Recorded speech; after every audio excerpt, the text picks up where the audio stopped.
Hello humans, Artist with a Fro here, and welcome back to the show.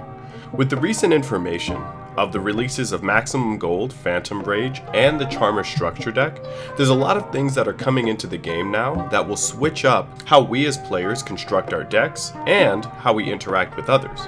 There's also a remote duel invitational that Konami has announced that will allow players to finally interact in a more competitive scene, even if it's remotely.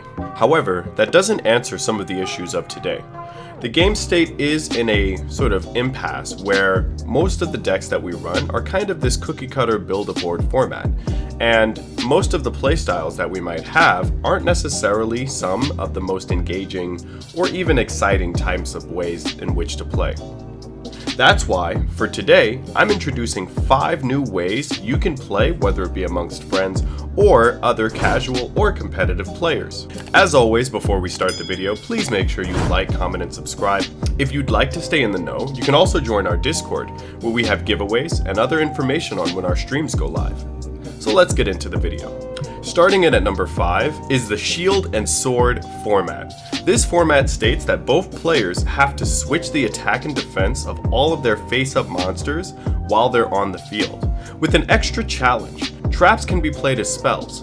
Now the specificity of this depends on the players themselves, but for most counter traps, those would be akin to our quick plays, and most normal traps would be akin to normal spells. Also, spell cards must be played as traps, which means that they must be set face down before they're activated face up. This new format encouraged players to think about how they're going to summon their monsters, as well as some of the useful cards that they have not being as readily available as possible. This is something that's fun that you can have, whether it be remotely or on Dueling Book. Our second, or would this be fourth format if we're counting down from up? It depends. Either way, our second format is actually the Seal of Orichalcos. This is a very interesting and very fun way to play that a lot of players will remember from the actual trading card game. Now of course, we can't enact the Shadow Realm and take people's souls, but we can restrict them from playing certain decks. Seal of Orichalco's format basically means that any monster that would have been sent to the graveyard is removed from play face down instead. This type of interaction harkens back to the actual show where if you sacrificed a monster, it was gone for good. There is also an extra challenge that you can add with players depending if they have multiple decks. If you defeat somebody under the Seal of Orichalco's format, they're actually locked out of playing that deck and that extra deck as well as cards from that side deck for 24 hours, meaning that they'd have to have another deck readily available if they want to continue playing. If you want to change up the format, of course, with more friends, you can limit the time down to at least an hour or a half an hour if you don't have multiple decks to play. But this is another cool way to really think about which monsters you're going to be sending, whether it be for link summons, exceeds, tributes, or even attacking into your opponent's monsters. Of course, if you have a deck that's geared around returning your cards back once they're removed, such as cards like Necroface or Burial from the Different Dimension, then you can kind of circumvent some of the restrictions that the Seal of Orichalco's format does have. However, link summons, which is heavily encouraged in this current playstyle, becomes a lot more challenging if your monsters are gone for good, especially certain cards that have to be sent to the graveyard, like Striker Dragon, Necroworld Banshee, or even Glow Up Blue. So it's an interesting style, and I'd love to see some duels if you guys have some with any of the formats that we list out. Coming in at number 3 is Kuribo. This actually is a really fun format, and it kind of tests really how much people want that type of win. Kuribo format states that once per turn, players can discard monsters in their hand to reduce the damage they would have taken equal to the discarded monster's attack. Now, discard effects will not activate once you send that card to the graveyard, to kind of make it a little bit more fair, just in case your opponent is playing Fabled, Dragon Link, or any other type of deck that benefits from sending cards from your hand to the graveyard. Here's an extra challenge as well. Monsters that are sent for that Kuribo effect should also probably be removed from play face down, just to eliminate their further use or accessibility when they hit the graveyard.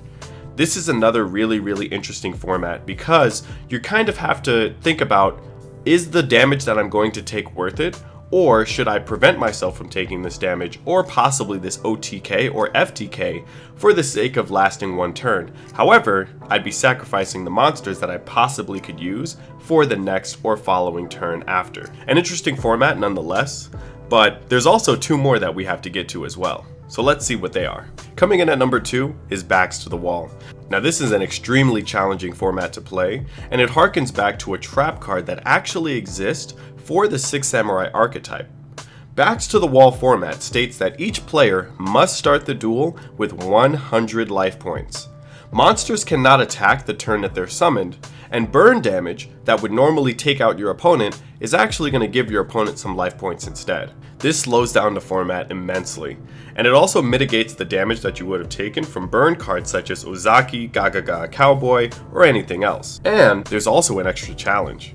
At the start of the third turn, meaning that both players have had their first, each turn the respective player decides not to attack, they're actually going to gain 1,000 life points. Do you risk leaving your opponent alive for one turn knowing that you're going to get a benefit? Or do you take them out quickly and make sure that you're the victor? An interesting format, and it also can extend sort of the rounds that you play with your friends. Where a traditional 3-round format would be what you would have, you can probably extend this to 5 or even 10 if you only have 100 life points. Again, for all of the formats introduced, I'd love to see some of the duels that you guys would be having with some of these things. So if you want to continue the conversation or show us some of the formats that you've played that are listed in this video, make sure you join in on our Discord. We're also going to be displaying some of the formats that we play in the streams that we have in the duel. We recently tried the Heart of the Cards format, and it was really fun to play that with some of my viewers as well as some of my recent subscribers. So make sure you check out some of our other videos as well as trying out some of these new formats for yourself. And coming in at number 1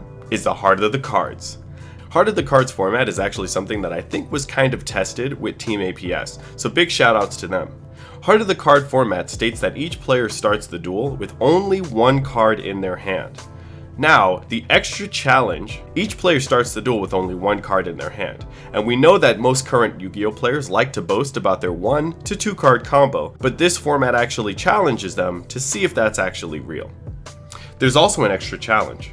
Each player can only have 5 cards maximum in their hand at any given time. If a player has more than 5 cards, they must banish cards in their hand face down at the end of their turn until they have 5. This really limits your opponent from overextending their hand if the duel does tend to go on a little bit longer. And this is probably one of the more interesting formats where it's better to go second as opposed to going first, meaning that you're going to be starting your turn with 2 cards in your hand as opposed to the standard 1. And that about wraps it up for the 5 formats that you guys can try as we're waiting or as we continue on in this sort of trying time. Of course, this video is being released on November 3rd, so if you do live in America, please make sure you take the time today to go out and vote. Other than that, make sure that you try out some of these formats and let me know in the comments how they worked with either your friends or your enemies. There's also going to be times where we're going to be trying these formats out on our streams. The next available stream should actually be live tomorrow at 7 p.m. to 9 p.m. Eastern Standard Time. And that's going to be it for us. If you've enjoyed this video, make sure you like, comment, and subscribe, and make sure you stick around and stay in the know for more following videos.